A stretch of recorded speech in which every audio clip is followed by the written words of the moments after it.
አቤት አቤት አቤት ምንድነው የምትመቱኝ? አንቺ ቁዝርቂት እንዴ ምን አደረኳችሁ?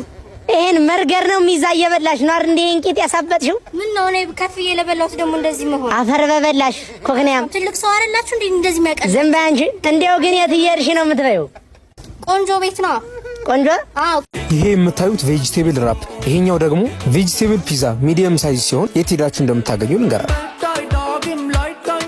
የቤቱ ስም ቆንጆ ካፌ ሲሆን ባህር ዳር ላይ ከሚገኙ ቤቶች ለየት ያደርጋል። ቤቱ የሚገኘው ባህር ዳር ቀበሌ 5 ሜላት ካፌ ጀርባ ሲሆን ከጓደኞቼ ጋር ከሞከርናቸው የጾም ምግቦች ውስጥ ቬጂቴብል ፒዛ እና ቬጂቴብል ራፕ ሲሆን ከፍስክ ምግባቸው ደግሞ ቺከን ቢውልደር በርገር፣ ኪንግ ሳንዶች እና ለስፖርተኞች የሚዘጋጀውን ፊትነስ ራፕ ሞክረን ነበር። የጾምና የፍስክ ምግባቸውን ለመለየት ተቸግረን ነበር። የጾም ምግባቸው ልክ እንደ ፍስኩ እኩል ጣዕም ያለው ሲሆን እኔ ካሳዩአችሁ ከጾም ምግቦች በተጨማሪ የተለያዩ የጾም ምግቦችን ያገኛሉ። ከፍስክ ምግባቸው ደግሞ ቺከን ራፕ፣ ቦሪቶ፣ በርገሪዛ ይሁም የቤቱን ስፔሻል ኮምቦ የሞከርን ሲሆን ላዛኛ፣ ቻፓቲያቸው ደግሞ እጅ የሚያስቆርጥም ይሆናል። ታቸው ደግሞ የሞከርናቸው የቤቱን ስፔሻል ጁስ፣ ቸኮሌት ሚልክ ሼክ እና ሚልክ ሼክ ሲሆን ቀለል ካሉ ጭማቂዎች ደግሞ ቆንጆ ስፔሻል ሌሞኔድ፣ ፓፓያ ሌሞኔድ፣ ስትሮበሪ ሌሞኔድ፣ ሀባብ ሌሞኔድ፣ ማንጎ ሌሞኔድ የመሳሰሉት ነው።